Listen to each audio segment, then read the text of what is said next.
call it the New Age order and not the New World Order for a reason. Let us sit back and pretend just for a moment.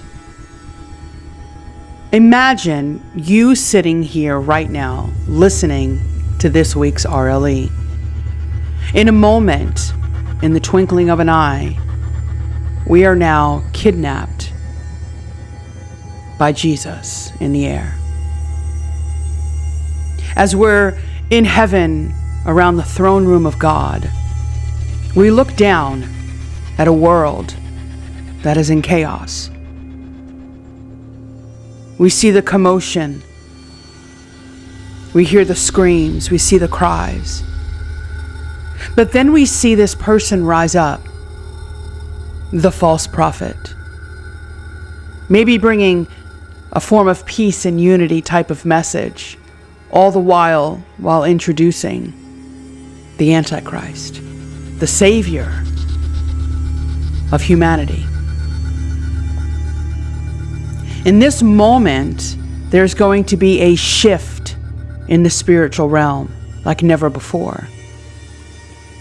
We focus in on the mark of the beast and the digital technologies that will most certainly come in the second half of the tribulation. However, we seem to ignore the main focal point, and that's the first half, the most important half, the great revival half, but the half filled with deception.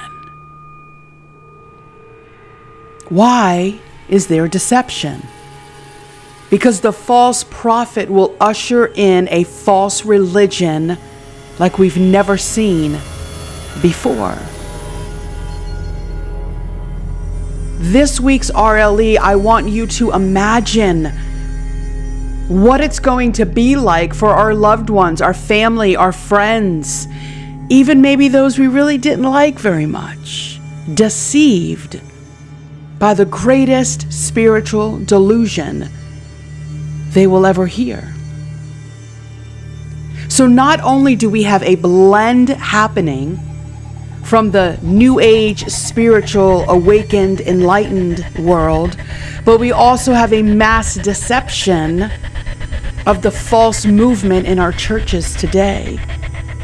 False religions, cults, charismania, new apostolic, deliverance, signs and wonders coming at a train speed ahead, crashing into the actual churches, decimating people and their thought patterns.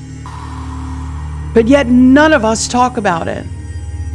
The New Age order is what's going to come before the New World Order. Am I just making this stuff up? Absolutely not. A mass deception is going to fall upon the planet when the rapture happens. What that looks like or sounds like, I don't know. I just know that in the middle half of the tribulation, the Antichrist has no need now for this religious Babylon. And it's at that moment that he says, I will be worshiped as God. I will have a mark implemented that people have to take who willingly follow after the beast. I will have an image, whatever that looks like, an idol engraved to either my name or what I look like. Worship me. I desecrated this temple. I am God. But the first half is where we need to be, where we need to focus, where we need to hone in on. Spiritual deception today is everywhere, not only in the world, but in our churches, in our music today. So let's sit back on this week's RLE. And again, do you hear what I hear?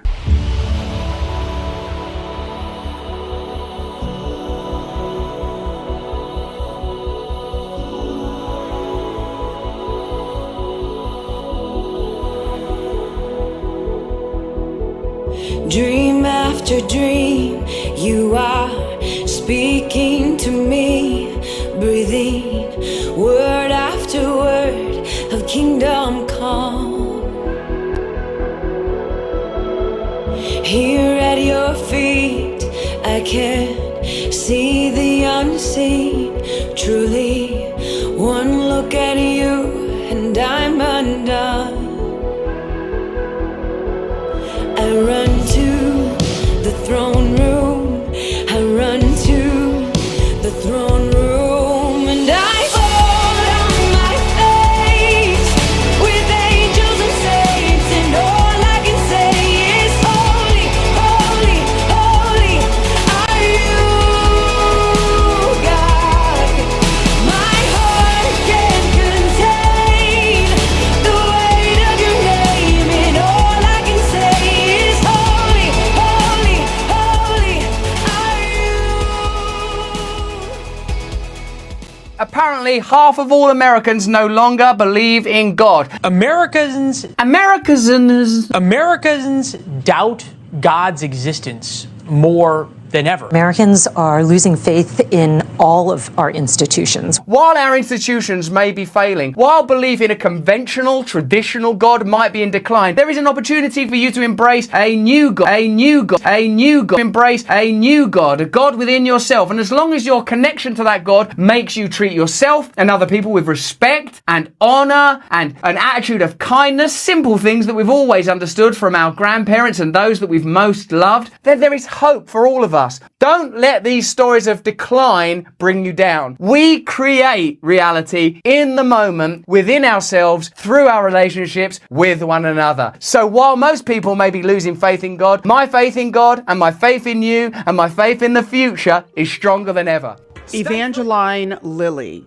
You might know her best from her role on the TV show Lost, the character Kate. So, a long time ago, Evangeline came out saying that she was a Christian, yet she had liberal values.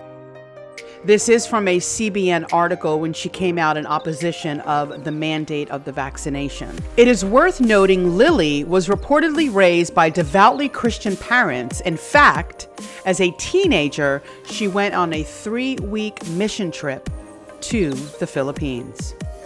Now, she's on a completely different paradigm, and I'm going to read exactly what she said, because now she has a different type of mystery that she connects to.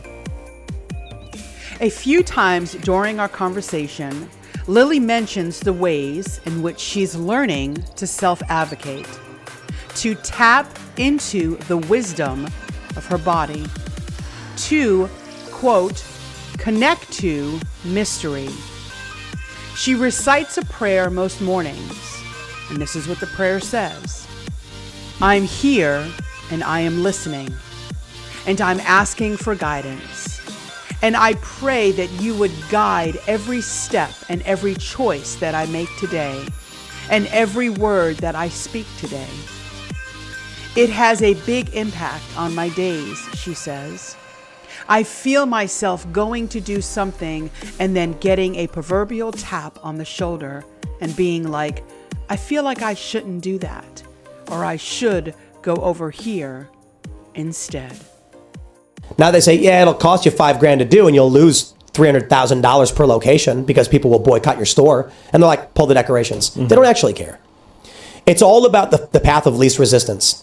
And the fact that regular people are providing resistance, these companies are immediately just changing course. Mm-hmm. The regular people thing matters a lot. Like I said, I've said this before on the show. I was just in California doing some more ATR stuff last couple of weeks. And some of my friends out there, like, you talk to them about this stuff and they're like, look, I got kids and I'm a progressive guy and stuff, but man, that ain't right.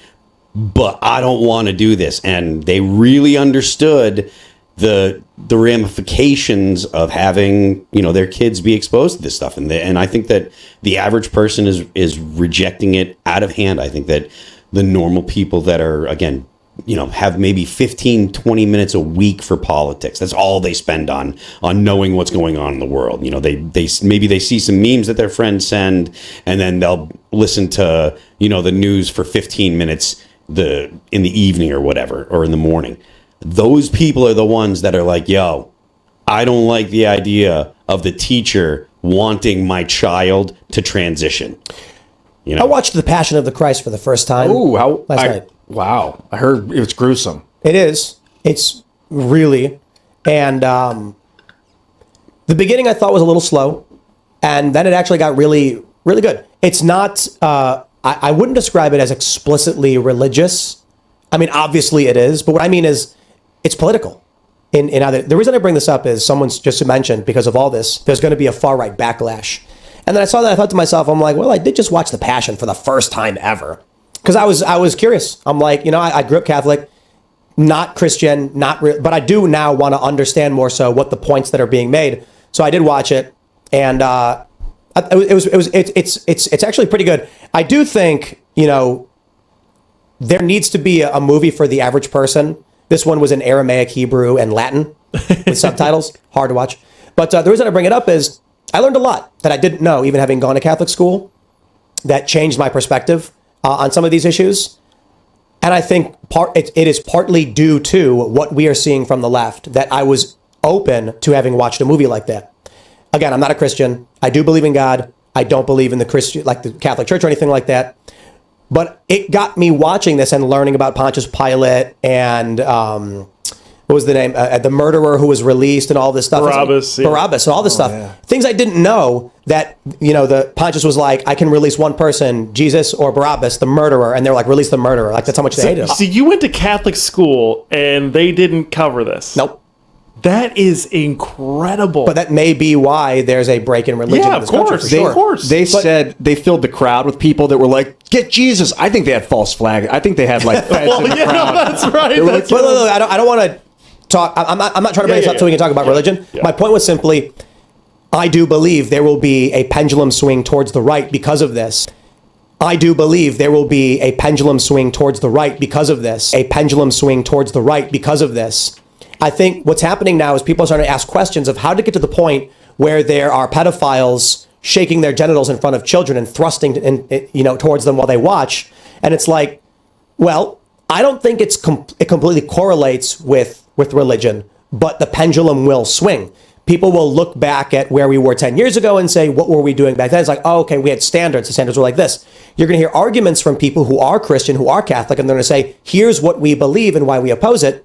And then you're going to get regular moms and dads who are like, what do I have to do to stop the man from gyrating nude in front of my children? Yep. And the left is going to say, you're a bigot. And the right is going to say, church is this way. There's already people that are starting to talk about, Christian nationalism and stuff. And that's the too far swing back to the right. And like people like James Lindsay, thankfully, are already like looking for ways to push back against it, because there is going to be a reaction from the right. There's way more people going to church now than there were probably 5 years ago. There's way more young people converting or rediscovering religion in response to what they're seeing as what they would consider perversion or whatever, or what's the word they like to use? Deviancy or whatever.